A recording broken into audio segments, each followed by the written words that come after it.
हाँ स्वाति, रास्ते में ही है, एक आध घंटे में पहुंच जाऊंगा। तुमने खाना खा लिया? अच्छा ठीक है, साथ में डिनर करेंगे। Okay okay bye. रेडियो वाली भी ना, गाने कम और मुफ्त की सलाहें ज्यादा देते हैं।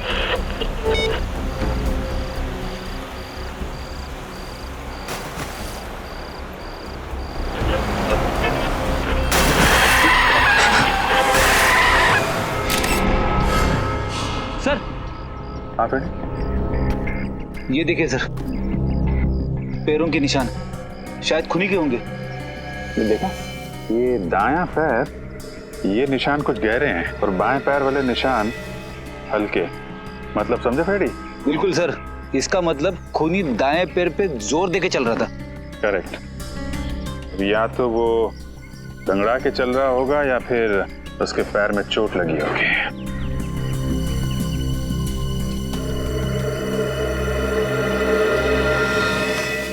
क्या बात है श्रेया, है? तुम कुछ खोई खोई लग रही हो तुम। सर शायद मुझे पता है खूनी कौन है। क्या खूनी के बारे में पता है? कैसे? सर 12 साल पहले की बात है, मैं अपनी सहेली कीर्ति के घर खेलने गई थी। खेलते खेलते इतनी रात हो गई पता ही नहीं चला, तो कीर्ति की मम्मी ने मुझे उनके घर रुक जाने के लिए कहा। उस रात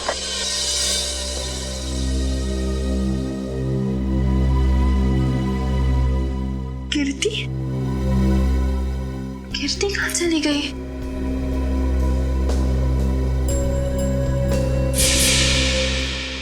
और सर फिर वो स्कैकरो किलर मेरी दोस्त को लेकर वहां से चला गया। सर वो एक सीरियल किलर था, न जाने कितनी लड़कियों को उसने अपना शिकार बनाया था। मुझे लगता है 12 साल बाद वो वापस आ गया है। 12 साल पुराना सीरियल किलर, मैंने भी इसके बारे में कुछ सुना है।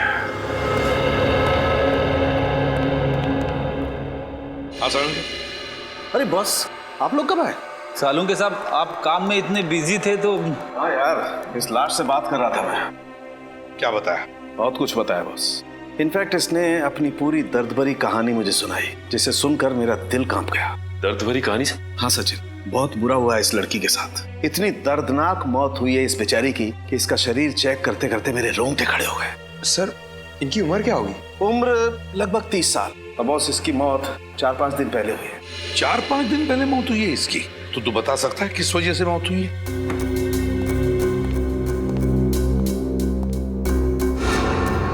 ये देखो, चाकू से किए गए बुरी तरह से वार। और बॉस ऐसे वार इस लड़की के पूरे शरीर पर किए गए, इतने ज्यादा कि इस लड़की के बेचारी के 70% नसें कट चुकी हैं। सर ये खूनी तो पागल लगता है, बिल्कुल एक साइको। इतनी बेरहमी से मारा इसे? ये तो कुछ भी नहीं है पंकज। चाकू से हमला करने से पहले खूनी ने इस पर स्टन गन का भी इस्तेमाल किया है। ये देखिए सर, स्टन गन से जलने के निशान। स्टन गन से जलाता है, चाकू के वार करता है, तड़पा तड़पा के मारता है लड़कियों को और फिर स्केयर क्रो बनाकर, बिजुरा बनाकर खेत में खड़ा करता है। हाँ सर, खूनी के खून करने का मकसद लूटपाट या फिर दुश्मनी निकालना नहीं है सर। वो औरत से नफरत करता है या तो फिर इसे खून करने की बीमारी है, जैसे आमतौर पे सीरियल किलर्स को होती है। बिल्कुल सचिन। यार और कुछ पता चलना चाहिए इस खूनी के बारे में सालू के। और कुछ पता चल जाएगा ना तो इस खूनी तक हम पहुंच सकते हैं। बस उस खूनी के बारे में तो फिलहाल मैं ज्यादा नहीं बता सकता, लेकिन इस लड़की के बारे में और बता सकता हूँ। तो फिर बता।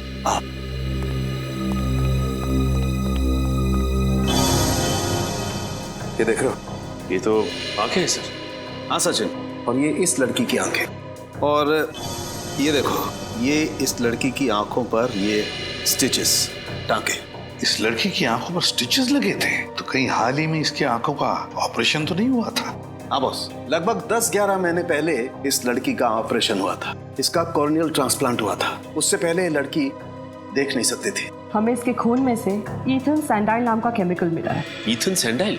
इस केमिकल से क्या होता है? सचिन, ये केमिकल एक किस्म का होता है जिसे ज्यादा मात्रा में लेने से इंसान को हैलुसिनेशंस होने लगते हैं। मतलब उसे अजीब अजीब चीजें दिखाई देती है, जिसकी वजह से वो डर जाता है और डर के मारे चीखने चिल्लाने लगता है। ओह माय गॉड, ये इतना खतरनाक है? खतरनाक तो बहुत है, और यही हमें इसके खून में से इतनी ज्यादा मात्रा में मिली है कि मरने से पहले उसे इतनी तकलीफ हुई होगी, आप अंदाजा भी नहीं लगा सकते। वैसे यार ये ये केमिकल इस लड़की के खून में आया कैसे? मेरा मतलब है, क्या इसे इंजेक्ट किया गया था या फिर खिलाया पिलाया गया था? सही में इसके फेफड़ों में से मिला है। लगता है खूनी ने इसे कुछ सुंघाया है या फिर किसी स्प्रे का इस्तेमाल किया होगा। स्प्रे का? हाँ, और बस इतना ही नहीं, इस लड़की के खून में हमें ऐसी दवाइयों के अंश भी मिले हैं जो अक्सर उन लोगों को दिए जाते हैं जो डिप्रेशन या एंजाइटी के शिकार होते हैं। ओह, डिप्रेशन और एंजाइटी। तो सारुण के कहीं ऐसा तो नहीं कि लड़की कुछ इलाज करवा रही थी साइकियाट्रिस्ट से अपने डिप्रेशन या एंजाइटी के लिए? बिल्कुल। सचिन, एक काम करो, मिसिंग पर्सन ब्यूरो में जाकर पूछताछ करो, पता लगाओ इस लड़की के बारे में, पता लगाओ। प्लीज आइए सर। मिसिंग पर्संस ब्यूरो से पता लग गया है सर, उस लड़की का नाम अदिति कुमार था सर। और सर ये तीनों भी उसी कंपनी में काम करती है जहां पे अदिति काम करती थी। इनका नाम सना है, ज्योति और ये नीता। तुम अदिति की एकदम करीबी दोस्त थी ना, तो तुम लोग जानती होगी। क्या अदिति का किसी के साथ कोई झगड़ा था या किसी के साथ कोई दुश्मनी? मेरा मतलब है, क्या आप लोगों को किसी पर शक है जो ये कुछ कर सकता है? सर अदिति मेरी बहुत ही अच्छी सहेली थी, अपना हर सुख दुख मुझसे बांटती थी। अगर उसका कोई दुश्मन होता तो मुझे जरूर बताती। अच्छा, आखिरी बार कब मिली थी तुम लोग उससे? 5 दिन पहले जब वो ऑफिस से आई थी, मैं भी तभी मिली थी। और सना जी आप? सर मुझे अदिति से मिले हुए 1 महीना हो गया है। दरअसल मैं कंपनी के काम से 1 महीने के लिए जापान गई हुई थी। पिछले हफ्ते ही वापस आई हूँ और मुझे नहीं पता था कि अदिति। देखिए, संभालिए अपने आप को। सर पिछले हफ्ते ही मेरी अदिति से फोन पे बात हुई थी और उसकी किसी भी बात से मुझे ऐसा नहीं लगा कि उसकी जान को खतरा हो सकता है। चलो ठीक है, कोई बात नहीं। सचिन प्लीज आइए सर। प्लीज जरा यहाँ आइए सर। आज से 12 साल पहले साल 2001 में जो स्कैरक्रो केस हुआ था वो मिल गया है। ये देखिए। अदिति का खून बिल्कुल उसी तरह से हुआ है जैसे 12 साल पहले लड़कियों के खून हुए थे। पहले इथेंस सैंडाइल नाम का ड्रग दिया गया, फिर उन्हें स्टन गन से जलाया गया और फिर चाकू से वार करके नसें काट दी गई। सर मगर इसमें तो लिखा हुआ है कि खूनी 28 दिसंबर 2001 को पकड़ा गया था। उसका नाम नितिन है और वो अभी जेल में है। तो फिर ये खून कर कौन रहा है? ये खून कोई और ही कर रहा है, कोई और ही कर रहा है, बिल्कुल उसी ढंग से, उसी मोडस ऑपरेंडी से जिस तरह से 12 साल पहले किए गए हैं। ये खून उसी बात का फायदा उठा रहा है, जो भी है वो। सर किसी इंस्पेक्टर विजय ने नितिन को गिरफ्तार किया था, शायद वो हमारी कुछ मदद कर सके। हाँ, इस इंस्पेक्टर विजय से मिलेंगे, लेकिन उससे पहले आदिति के घर चलते हैं।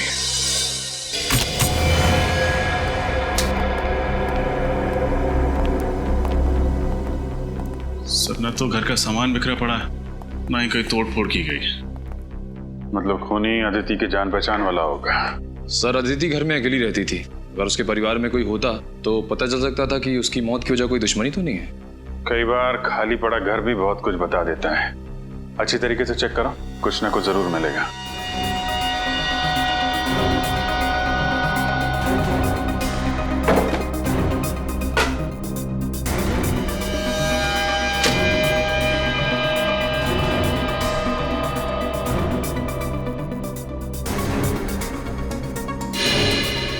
सर अरे ये देखिए, लगता है मौत से ठीक पहले अदिति कॉफी बना रही थी अपने लिए और अपने उस खूनी मेहमान के लिए।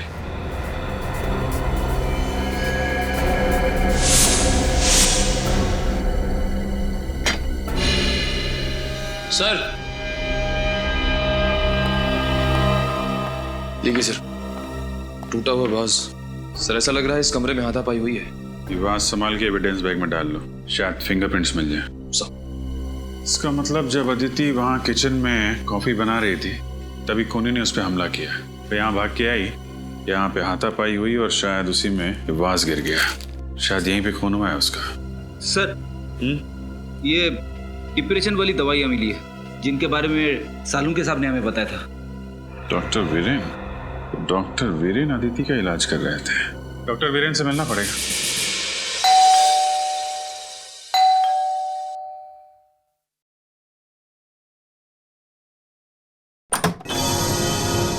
जी कहिए। मैं सीआईडी से इंस्पेक्टर सचिन हूँ, विजय जी से मिलना है। ओ आइए ना, प्लीज प्लीज। पापा, पापा। क्या बात है बेटा समीर? पापा, सीआईडी से इंस्पेक्टर सचिन आपसे मिलना चाहते हैं। सीआईडी वालों को रिटायर्ड इंस्पेक्टर विजय से क्या काम पड़ गया? सर क्या है कि 12 साल पुराने केस के बारे में आपसे पूछना है। कौन सा केस? वही 12 साल पुराना सीरियल किलर का केस, जिसमें वो लड़कियों का खून करके उनकी लाश को स्केयरक्रो बना देता था। अच्छा, वो केस। ये 12 साल पुराने केस की ओर अचानक कैसे ध्यान चला गया आप लोगों का? वो क्या है कि 12 साल के बाद ये खूनी फिर से जाग उठा है और इसने एक मासूम लड़की का खून कर दिया है। और जल्द से जल्द अगर इस किलर को नहीं पकड़ा गया तो ना जाने कितनी मासूम लड़कियों की जानें जा सकती है। हाँ, मैं समझ सकता हूँ। बहुत ही खतरनाक खूनी है वो। पिछले 12 सालों में तकरीबन 15 लड़कियों को मारा है उसने, और उनमें से एक तो मेरे बेटे समीर की मंगेतर खुशबू भी थी। तक नहीं भूल पाया मैं उसे। सुन के बहुत दुख हुआ। वैसे मैंने आपकी केस फाइल पढ़ी है, उसमें लिखा है कि आपने खूनी को पकड़ लिया है। नितिन नाम है ना उसका? हाँ, नितिन नाम था उसका। असल में एक क्राइम साइट पे हमें खून का जो सैंपल मिला था उसका डीएनए नितिन से मैच हुआ था, जिसके बलबूते पर हमने नितिन को गिरफ्तार किया था। पर पता नहीं क्यों हमेशा मुझे ऐसा लगता रहा जैसे नितिन असली कातिल नहीं है। अगर आप चाहें तो ये बात खुद जेल में चलकर नितिन से पूछ सकते हैं। ये नितिन कौन सी जेल में? बिंजलपुर जेल। बिंजलपुर जेल। ये कहिए। आप डॉक्टर वीरेन ही है ना? जी हाँ, मैं ही डॉक्टर वीरेन हूँ। और मेरे आज के सारे अपॉइंटमेंट्स खत्म हो चुके हैं। आपको कितने बजे का वक्त दिया था? आई एम सॉरी, हम लोगों ने अपॉइंटमेंट नहीं लिया। हम लोग सीआईडी से। सीआईडी से? क्या बात है सर? आपकी एक पेशेंट थी अदिति, किसी ने बहुत बेरहमी से उसका खून कर दिया है। खून कर दिया? कब? 13 तारीख को। बहुत बुरा हुआ। अदिति बहुत ही अच्छी लड़की थी और उसका इलाज भी काफी अच्छा चल रहा था। कब से आप इलाज कर रहे थे अदिति का? सर यही कोई 2 महीने से। आखिरी बार वो आपके पास कब आई थी? 1 मिनट सर। 7 तारीख शाम 5 बजे का अपॉइंटमेंट था उसका। क्या प्रॉब्लम क्या थी अदिति को? माफ कीजिए सर, हम इलाज शुरू करने से पहले अपने मरीज से ये वादा करते हैं कि उनकी बताई हुई हर बात गुप्त रखी जाएगी, टोटली कॉन्फिडेंशियल। और इसी भरोसे और विश्वास के दम पर मरीज अपना हर दुख और दर्द हमें बता पाता है। मैं आपकी दुविधा समझ सकता हूँ डॉक्टर वीरेन, पर यहाँ हम बात कर रहे हैं एक ऐसी लड़की की जो मर चुकी है, खून हुआ है उसका, और उसका खूनी अभी भी बाहर घूम रहा है। और उस खूनी तक पहुँचने में आप हमारी मदद कर सकते हैं। आप समझ रहे हैं ना मैं क्या कहना चाहता हूँ? जी हाँ, मैं समझ रहा हूँ। दरअसल जब से अदिति की शादी टूटी थी वो अंदर से बहुत टूट चुकी थी। अदिति की शादी टूटने की वजह? उनके अपने पति से काफी झगड़े होते थे। किस बात को लेकर होते थे ये झगड़े? छोटी छोटी बातों को लेकर और सबसे ज्यादा पैसों को लेकर। उनके पति मयूर को ये लगता था कि अदिति हद से ज्यादा खर्च कर रही है और इसी वजह से मयूर अक्सर अदिति को डांटा करता था और इसी वजह से उनका तलाक हो गया। और कोई परेशानी? नहीं सर, अदिति का पति ही अदिति के लिए सबसे बड़ी परेशानी थी। अदिति आखिरी बार जब मुझसे मिलने आई थी तो काफी डरी हुई थी। डरी हुई थी? हाँ सर, वो कह रही थी कि उसका कोई पीछा कर रहा है, उसे नुकसान पहुंचाने की कोशिश कर रहा है। कौन? कुछ बताया उसने? नहीं सर, ये नहीं बताया। I see। कहीं अदिति के खून में उसके पति मयूर का तो हाथ नहीं? आइए।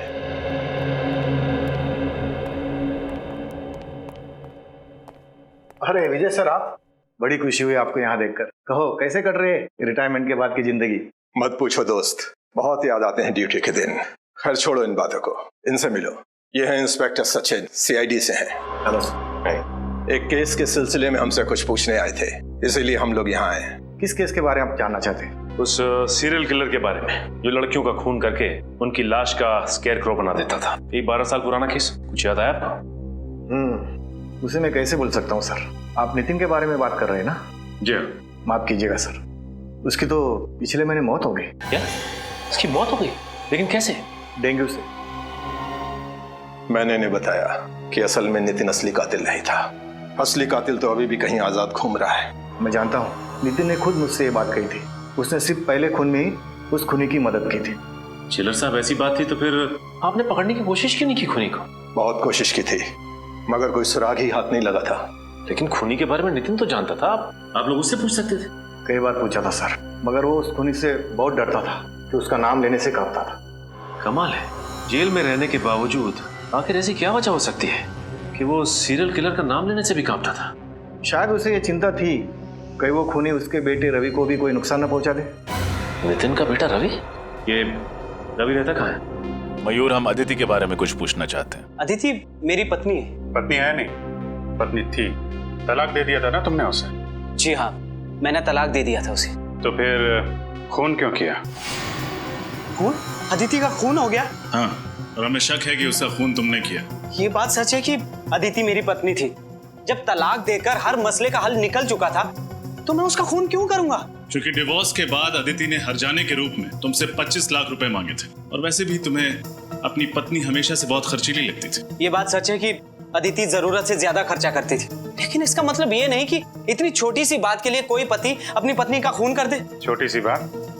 25 लाख रुपए छोटी बात लगते हैं? 25 रुपए के लिए लोग खून कर देते हैं, यहाँ तो 25 लाख की बात है। मैं सच कह रहा हूँ सर, मैं अदिति से बहुत प्यार करता था, इसीलिए तलाक के बाद भी उसे भुला नहीं पाया था। अगर तुम इतना प्यार करते थे अपनी पत्नी से तो फिर उसे तलाक क्यों दिया?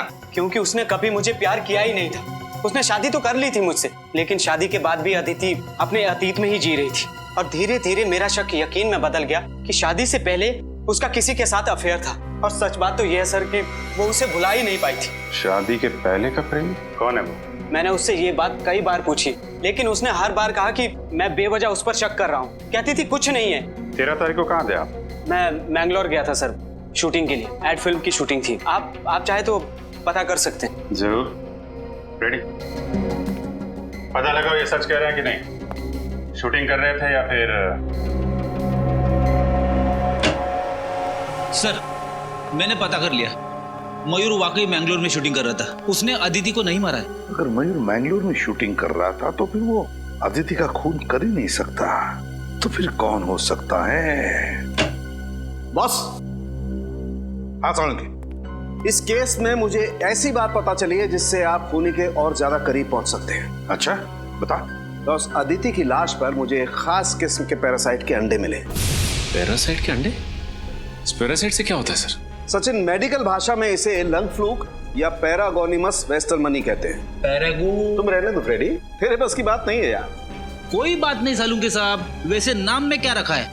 आप प्लीज इतना बता दीजिए कि इस पैरासाइट के अंडे की खासियत क्या है? सबसे बड़ी खासियत ये है कि ये पैरासाइट हमारे देश में होता ही नहीं।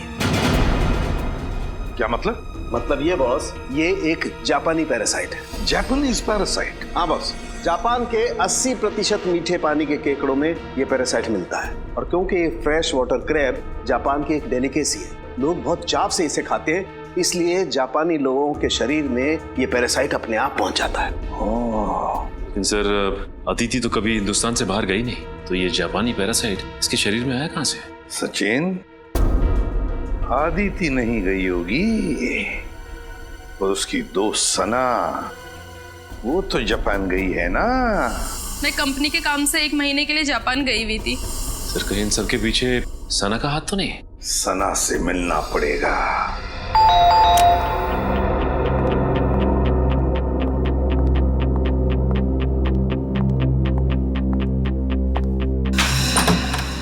अरे आप लोग यहाँ? बस आपका घर देखने चले आए सना।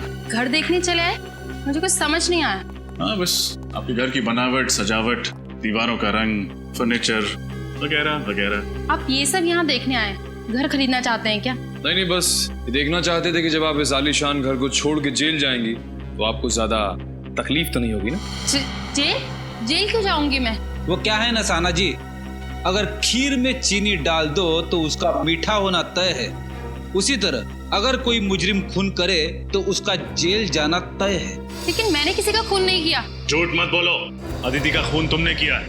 मैं आपको पहले भी बता चुकी हूँ कि मैं 1 महीने से जापान में थी, कंपनी के काम से। पिछले हफ्ते ही लौटी हूँ। और जापान से लौटकर वहाँ से लाया हुआ इन्फेक्शन पैरागोनिमस वेस्टरमनी तुमने अदिति तक पहुँचा दिया।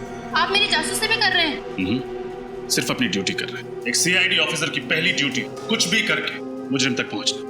हाँ, ये सच है। अदिति की मौत से पहले मैं उससे मिली थी, लेकिन यकीन मानिए मैंने उसको खून नहीं किया। देखो, पहले भी झूठ बोल चुकी हो, दोबारा मत बोलो। तुम्हारे पास ठोस वजह थी अदिति का खून करने की। मेरे पास कोई ठोस वजह नहीं थी। सर, ये ऐसे नहीं बताएंगे, इनको वजह भी हमें ही बतानी होगी। ठीक है, ये तकलीफ भी हम ही उठा लेते हैं। तो फ्रेडी, हुआ कुछ ऐसे, अदिति और सना एक ही कंपनी में काम करती थी। अदिति फाइनेंस डिपार्टमेंट में और सना मार्केटिंग में। मार्केटिंग में सना काम क्या करती थी? एड्स वगैरह का बजट पास कराना, कंपनी के क्लाइंट्स की गिनती बढ़ाना और इन सभी कामों के लिए जरूरत पड़ती है पैसों की, यानी कि मार्केटिंग बजट। और जानते हो मैडम ने मार्केटिंग बजट के साथ क्या किया? क्या किया? घपला। घपला? 6 महीने के अंदर पूरे 15 लाख का घपला। अरे बाप रे, जिस थाली में खाया उसी थाली में छेद कर दिया। ये क्या बकवास किए जा रहे हैं आप लोग? ये सब झूठ है। यही सच है। हमें अदिति के ऑफिस से तुम्हारी काली करतूतों का पूरा ब्यौरा मिला है। अदिति जानती थी तुम्हारी हेरा फेरी के बारे में। तुम्हें डर था कि अदिति सबके सामने तुम्हारा भांडा फोड़ देगी, इसलिए तुमने उसे अपने रास्ते से हटा दिया। हाँ, ये सच है कि मैंने 15 लाख का घपला किया था, लेकिन मैंने अदिति का खून नहीं किया सर। तो जापान से लौटकर अदिति से मिलने क्यों गई थी? उसकी पूजा करने? उससे विनती करने गई थी कि वो बॉस को मेरी शिकायत ना करे। इस वक्त कौन आ सकता है? कौन है? आ रही हूँ बाबा।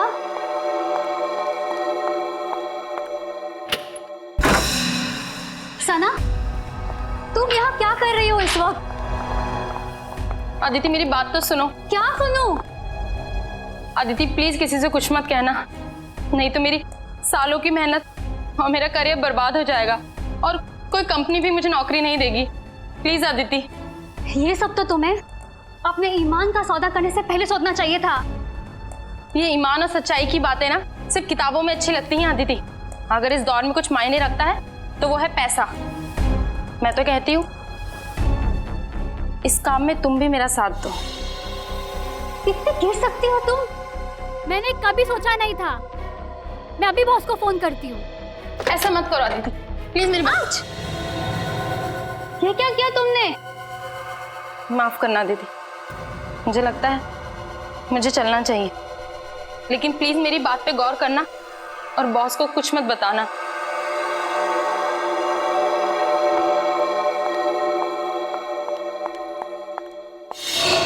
शर्म आनी चाहिए तुम्हें। पहले तुमने गुनाह किया, फिर अदिति को भी बहकाने की कोशिश की। वो कहते हैं ना सर, एक गुनाह को छुपाने के लिए 100 गुनाह करने पड़ते हैं। मैं अदिति को अपने जैसा बनाना चाहती थी, लेकिन मैंने उसका खून नहीं किया। 13 तारीख को जिस दिन अदिति का खून हुआ, तुम कहाँ थी? मैं अपनी कंपनी के कॉन्फ्रेंस में थी सर, आप चाहे तो उनसे पूछ सकते हैं। 13 तारीख को आप ऑफिस के कॉन्फ्रेंस में थी या नहीं, इसका पता तो हम लगा ही लेंगे।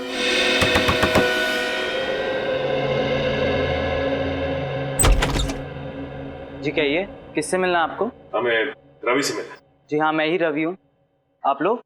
हम लोग सीआईडी से। सीआईडी? अंदर आ सकते हैं? जी आइए। आप लोगों की यहाँ आने की वजह जान सकता हूँ? हम लोग तुम्हारे पिता नितिन के बारे में कुछ सवाल पूछना चाहते हैं। पापा के बारे में? क्या जानना चाहते हैं पापा के बारे में? एक निर्दोष आदमी को इतने साल जेल में रखने के बाद जी नहीं भरा आप लोगों का? तो चले आए मेरे जख्मों पे नमक छिड़कने। देखो रवि, हम जानते हैं तुम्हारे पिता खूनी नहीं, लेकिन वो निर्दोष भी नहीं। एक हत्या में एक खूनी का साथ दिया था उन्होंने। पर खूनी का नाम जानते हुए भी उन्होंने खूनी का नाम किसी को नहीं बताया। कैसे बताते? उनको डर था कि वो मुझे और मेरी मम्मी को नुकसान ना पहुंचाते। तुम्हारी मम्मी नहीं देख रही? कहाँ है? उनका देहांत हो गया 2 साल पहले। तुम्हारे पापा काम क्या करते थे? पापा बीकेसी कॉलेज में केमिस्ट्री पढ़ाते थे। अपने खाली समय में लैब में रहते थे और फॉर्मूलाज में उलझे रहते थे। सर कहीं ऐसा तो नहीं कि वो स्प्रे और नितिन से ही पहुंचे हो खूनी तक? बिल्कुल हो सकता है सचिन। अच्छा, तुम्हारे पिता का लैब कहाँ पे था? मिलन नगर में। पापा ने वहाँ पर एक कमरा किराए पे लिया था, उसमें लैब बनाई थी, लेकिन पापा के जेल जाने के बाद वो कमरा मकान मालिक ने किसी और को किराए पे दे दिया था। अच्छा रवि, अपने दिमाग पर थोड़ा जोर डालो। 12 साल पुरानी बात याद करो। तुम्हें कोई अजीब सा आदमी याद है, शायद तुम्हारे पिता का दोस्त, जो तुम्हें लगे कि वो खूनी हो सकता है? हाँ, एक काने नाम का आदमी था। काने? हाँ जी, पापा एक बार उसको घर पे लेके आए थे। हाव भाव में वो थोड़ा अजीब सा था। और कुछ याद है तुम्हें? तुमने उसका चेहरा देखा था? दिखने में कैसा था? काफी दिन बीत चुके हैं, मुझे उसका चेहरा ठीक से याद नहीं है। अच्छा, तुम्हारे पिता का कोई पुराना सामान वगैरह है घर पे? शायद उसके जरिए हम खूनी तक पहुंच सकें। ऊपर स्टोर रूम में पापा का सामान पड़ा है, आप देख सकते हैं। चलो दिखा। हाँ जी।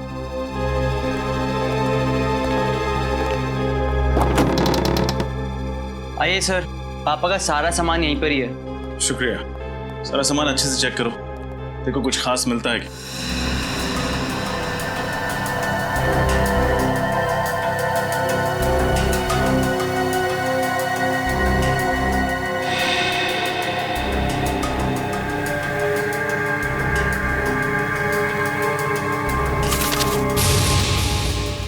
ये देखिए सर, ये खत है किसी काने के नाम पे।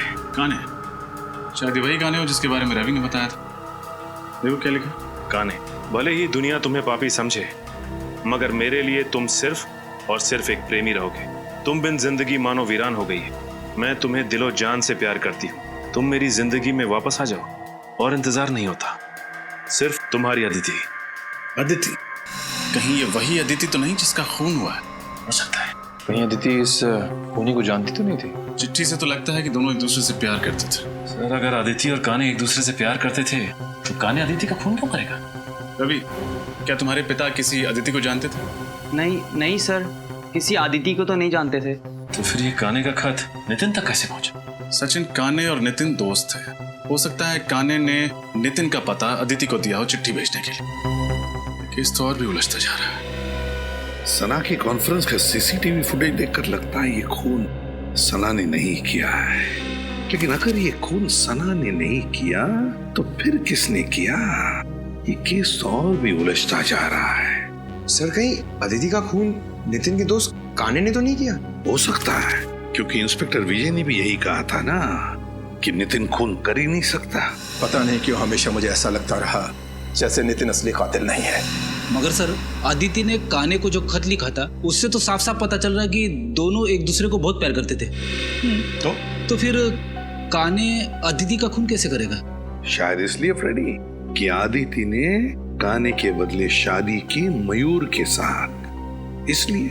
सर, अगर ऐसा है तो वो ये काम उसी वक्त करता। उसे इतने साल तक इंतजार करने की क्या जरूरत थी? हो सकता है ना किसी वजह से इतने सालों बाद इस काने का दिमाग घूम गया और उसने खून कर दिया अदिति का। सर, ये देखिए सर, इस सीरियल किलर के बारे में छपी एक रिपोर्ट 12 साल पुरानी। 17 जून 2001 स्केयरक्रो किलर ने एक और लड़की को अपना शिकार बनाया। मरने वाली लड़की 24 साल की थी, MBA की पढ़ाई कर रही थी। उसका नाम नम्रता था। उसके छोटे भाई वीरेन ने उसे बचाने की नाकामयाब कोशिश की और इस हादसे में वीरेन की टांग बुरी तरह से जख्मी हो गई, मगर बेचारी नम्रता मारी गई। माय गॉड, ये वीरेन है। ये वीरेन तो आदित्य का साइकियाट्रिस्ट डॉक्टर वीरेन है। ये डॉक्टर वीरेन? जी हाँ, मैं डॉक्टर वीरेन हूँ। 12 साल पहले जिस नम्रता का खून हुआ उसका भाई वीरेन, आज का आदित्य का साइकियाट्रिस्ट डॉक्टर वीरेन। तो अब आई बात समझ में। डॉक्टर वीरेन अपनी बहन की मौत का बदला ले रहा है, अपनी बहन के खून का बदला। जब आदिति उसके पास इलाज के लिए आ रही थी तब डॉक्टर वीरेन को पता चला कि आदिति प्यार करती है उस काने से, उस सीरियल किलर से जिसने नम्रता का खून किया था। बदला लेने के लिए उसने आदिति को भी वही दर्दनाक मौत दी जो उसकी बहन नम्रता को काने ने दी थी। डॉक्टर वीरेन। मगर सर, वीरेन तो एक डॉक्टर है, एक साइकियाट्रिस्ट है। ये खून वीरेन ने किया है? हाँ सचिन, आदिति का खून डॉक्टर वीरेन ने ही किया है। उठाओ इस वीरेन को।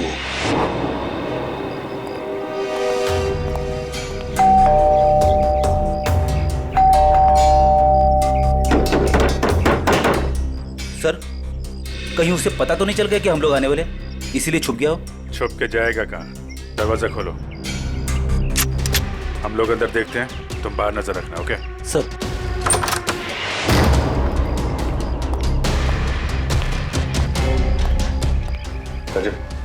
उस तरह।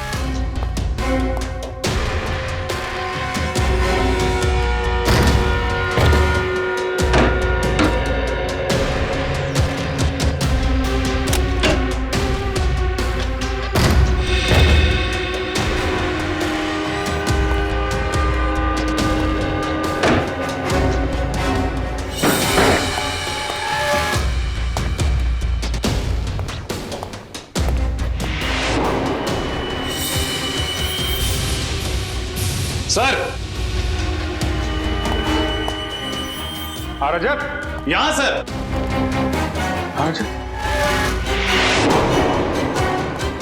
माय गॉड, मैं वापस आ गया। जरूर ये वीरेन नहीं लिखा होगा। हो सकता है सर, और हमें दिखाने के लिए लिखा है। सर जल्दी आइए।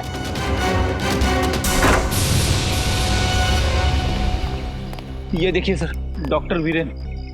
वो खूनी काने हमसे पहले यहाँ पहुंच गया और हमें चैलेंज भी किया। अंदर दीवार पर लिख दिया, मैं वापस आ गया हूँ, आई एम बैक। जाएगा कहाँ? लेकिन एक बात समझ में नहीं आ रही, उसे पता कैसे चला कि डॉक्टर वीरेन ने अदिति का खून किया है? इंस्पेक्टर विजय, नितिन के साथ जेल में ये जो कैदी था अविनाश, दोनों की अच्छी दोस्ती थी क्या?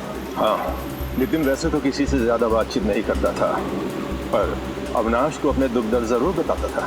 तो फिर असली स्कैरक्रो के बारे में उसने अविनाश को जरूर बताया होगा। जी हाँ, ये हो सकता है। हेलो, कहाँ? ठीक है सर, उस खबरी रघु का फोन था। कह रहा था अविनाश आजकल शहर के मंडोबा इलाके में रह रहा है। मंडोबा इलाका? जी सर। अगर ये अविनाश पकड़ा जाएगा तो उससे हमें जानकारी मिल जाएगी, तो असली स्कैर को हमारे हाथ लग जाएगा। श्रेया, एक काम करो, एसीपी साहब को इन्फॉर्म करो कि हम इंस्पेक्टर विजय के साथ इस मंडोबा इलाके में जा रहे हैं। जी सर।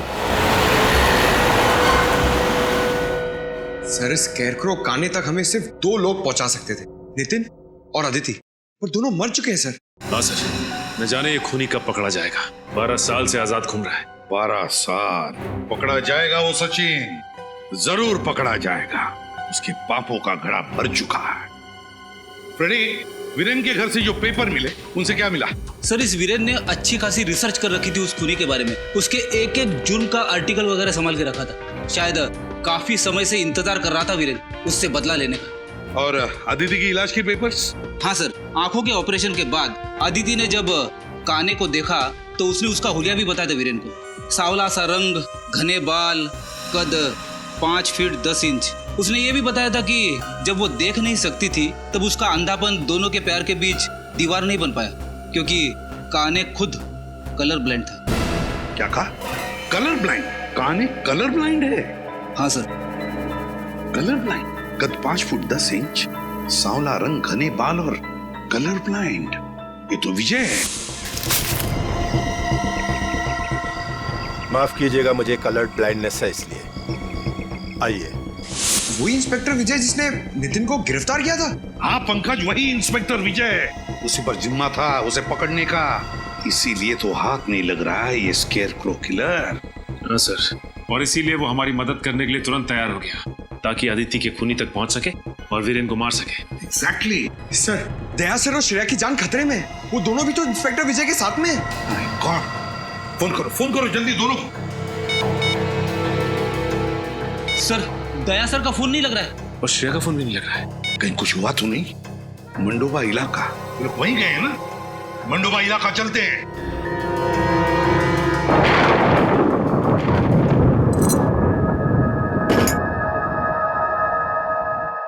श्रेया, श्रेया, श्रेया, श्रेया, तुम ठीक हो?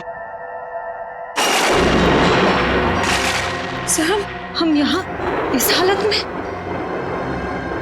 लगता है जब हम लोग यहाँ इस घर में घुसे तब किसी ने हम पे हमला किया होगा। सर, कहीं ये काम उस काने का तो नहीं?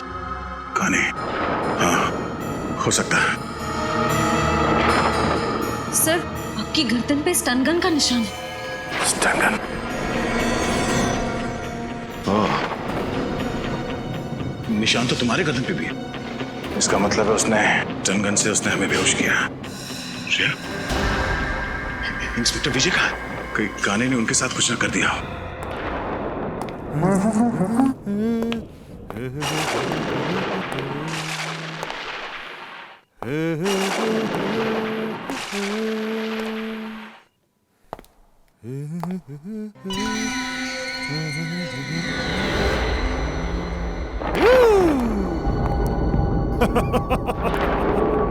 आज मैं बहुत खुश हूँ।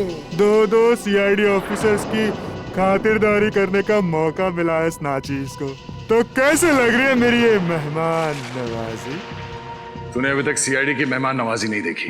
एक बार मुझसे खातिरदारी करवा ले, फिर अगले कई जन्म तक तो जुर्म करने की सोचेगा भी नहीं। दया दया दया दया दया दया दया, तुम्हारे इसी अदा का तो मैं फैन हूँ दया।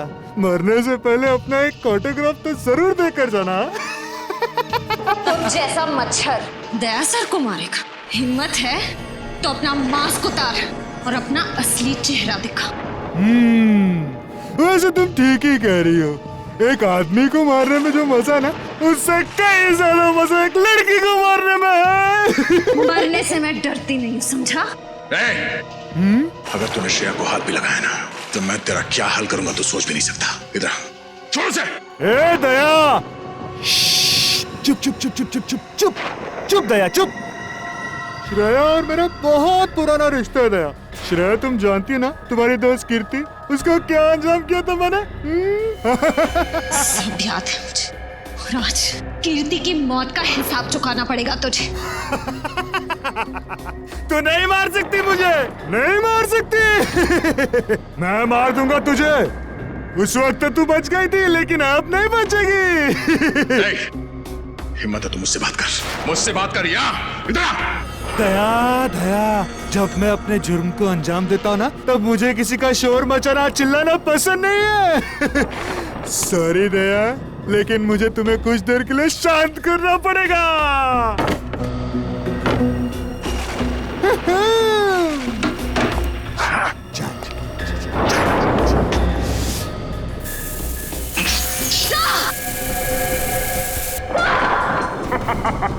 ये क्या किया तूने? घबराओ मत, दया मरेगा नहीं, सिर्फ डरेगा। जो लोग जरूरत से ज्यादा बहादुर बनने की कोशिश करते ना, उनके लिए सिर्फ ये एक ही इलाज है। उनको इतना डराओ कि अपने कायरता के बोझ तले मर जाए। मैं कहाँ हूँ? मैं कहाँ हूँ? Sir Shreya, Abhijeet, ACP sir. देखा तुमने, डर के मारे एसीपी अभिजीत को याद कर रहा है। नहीं लग रहा है। मुझे भी बहुत चिंता हो रही है, जल्दी से जल्दी मिलना चाहिए। सर ये रही गाड़ी, सर ये रही गाड़ी।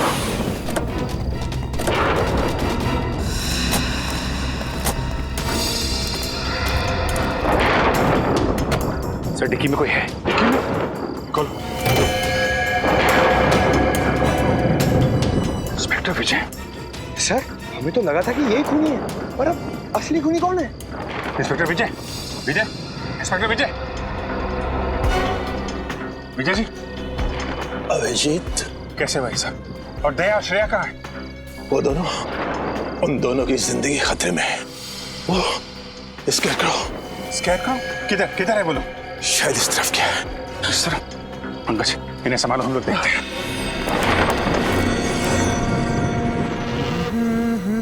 बैंग। श्रेया श्रेया श्रेया श्रेया श्रेया श्रेया श्रेया, मैं आदमी बुरा नहीं हूँ, बस थोड़ा से नरम दिल का हूँ। मुझसे किसी की बुराई देखी नहीं जाती। दया को देख के तुम्हें जो दुख हो रहा है ना, उसके ऊपर भी मेरे पास एक इलाज है। जानती हो क्या, तुम्हें भी उसी हालत में पहुंचा दूंगा जिस हालत में दया को पहुंचा है। बस बहुत हो गया तुम्हारा मौत का तांडव। अब तेरा कानून के इशारों पे नाचने का टाइम आ गया है। कानून? मैं कानून के इशारों पे नहीं नाचता, कानून मेरे इशारों पे नाचता है। देखते पहलवान दोस्त की क्या हालत कर दी है मैंने। ये क्या हो गया तुम्हें? अभिजीत, अगर एक कदम भी आगे बढ़ाया ना, तो श्रेया की जान ले लूंगा। नहीं, देखो छोड़ दो उसे। अगर श्रेया का बाल भी बाका हुआ तो तेरा वो हाल होगा कि तो सोच भी नहीं सकता। चुनौती? मुझे चुनौती दे रहे हो? मुझे चुनौती पसंद नहीं है। सॉरी श्रेया, मुझे चुनौती पसंद नहीं है, इसलिए अब तुम्हें जाना होगा। Bye bye. ठीक तो ना? ठीक हो श्रेया? मुखौटा निकालने का टाइम आ गया है। समीर, इंस्पेक्टर विजय का बेटा। अब तक बुला नहीं पाया मैं उसे। तो ये है असली सीरियल किलर, कलर ब्लाइंड काने। मैं ही हूँ वो सीरियल किलर जिसका आज तक आपका कानून कुछ नहीं कर पाया। किसी को भनक तक नहीं लगने दी मैंने कि मैंने ही इतने सारे खून किए। अपने पापा तक को नहीं। अपने पिता के इन्वेस्टिगेशन का फायदा उठाते रहे तुम, क्योंकि तुम्हें पहले से पता चल जाता पुलिस का अगला कदम क्या होगा। हाँ बराबर आप। ये सब मैं इसीलिए कर रहा था क्योंकि मुझे नफरत थी पापा के पुलिस के नौकरी से। सोते बैठते उठते जागते हर वक्त बस duty duty duty duty duty बस। उन्होंने कभी भी मेरी माँ को ना ही मुझे वक्त दिया, कभी नहीं। शर्म आनी चाहिए तुम्हें।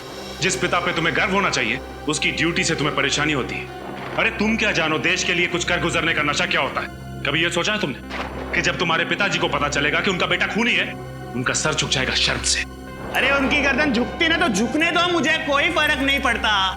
उन्होंने उनका पुलिस होने का फर्ज निभाया ना, लेकिन एक पापा होने का फर्ज कभी नहीं निभाया उन्होंने, कभी नहीं। हाँ कभी नहीं। तुमने अपनी मंगेतर खुशबू को क्यों मार डाला? क्योंकि मैं आदिति से प्यार करता था। खुशबू से मजबूरन मेरी सगाई हो गई। मैं उससे शादी नहीं करना चाहता था, इसलिए मैंने भी उसका काम तमाम कर दिया और फिर मैं ऑस्ट्रेलिया चला गया। देश छोड़कर क्यों चले गए थे तुम? इस देश में मेरे लिए रखा ही क्या था? आदित्य की मयूर से शादी हो गई, उसकी सुखी जीवन में मैं आग लगाने नहीं चाहता था, इसलिए मैं चला गया। लेकिन जब मुझे पता लगा उसका डिवोर्स हो गया ना, तब मैं फिर से आ गया। और 12 साल बाद फिर से उसी खूनी रूप में आ गए जब तुम्हें पता चला कि वीरेन ने आदिति को मार डाला है। हाँ मेरी आदिति मर गई, उसका खून हो गया। तुम्हारी अदिति। और जिन लड़कियों को तुमने मारा उनका क्या? वो भी किसी की बहन बेटी पत्नी थी। उनके परिवार वालों पे क्या गुजरेगी कभी सोचा तुमने? नहीं, मुझे किसी के सुख दुख से कोई तकलीफ नहीं थी। मुझे सिर्फ अपनी खुशी चाहिए थी, सिर्फ अपनी बस, और किसी की नहीं। लेकिन जब मुझे पता चला ना पापा से आप लोग अविनाश से मिलने जा रहे हैं, तब मुझे मेरी आजादी का खतरा महसूस हुआ। इसलिए मैंने पापा को बेहोश कर दिया और अविनाश को भी मार दिया और उसकी लाश को ऊपर वाले रूम में डाल दिया मैंने डाल दिया। तुम्हारे जैसे आदमी को समाज में रहने का कोई हक नहीं। तुम्हें तो सिर्फ फांसी होनी चाहिए, फांसी।